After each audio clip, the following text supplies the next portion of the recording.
Vesak card පුරුද්ද ආයෙමත් ලංකාවේ මීට කාලෙකට ඉහත අපි හැමෝම අතර තිබුණු සුන්දර පුරුද්දක් තමයි වෙසක් පොහොය නිමිත්තෙන් වෙසක් කාඩ් බෙදා ගැනීම.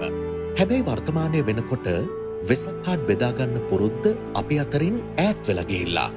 පෑන් ඒෂියා බැංකුව විදිහට අපේ බුදුසරණ පත්තරයත් සමග එකතු වෙලා මේ උත්සාහ කරන්නේ ඒ පුරුද්ද ආයෙමත් අපේ අලුත් පරම්පරාවටත් හඳුන්වලා දෙන්න.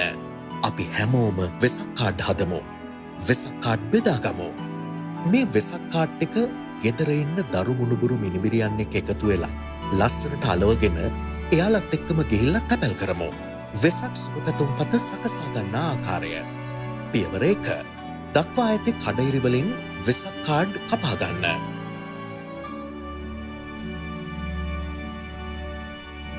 පියවර 2. රූපේ කොටස සහ ලිපිනය එකට අලවා ගන්න. කැමතිනම් මේ අතරට කාඩ්බෝඩ් කෑල්ලක් තබා අලවා ගත හැක. පියවර 3. යවන්නාගේ නම සහ ලබන්නාගේ ලිපිනය ලියා තැපැල් කරන්න. ඔබට තැපැල් කළ නොහැකි නම් ළඟම ඇති පෑන් ඒෂියා බැංකු ශාඛාවට ලබා දෙන්න. අපි තැපැල් ගාස්තු ගෙවා ඔබේ ආදරණීයයන් වෙත වෙසක් කාඩ් ලැබෙන්න සලස්වන්නම්.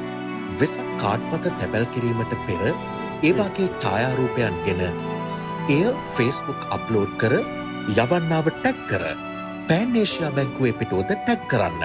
අපේ සුන්දර අතීත පුරුද්ද විඳගන්න දරුවන්ටත් අවස්ථාව හදලා දෙමු.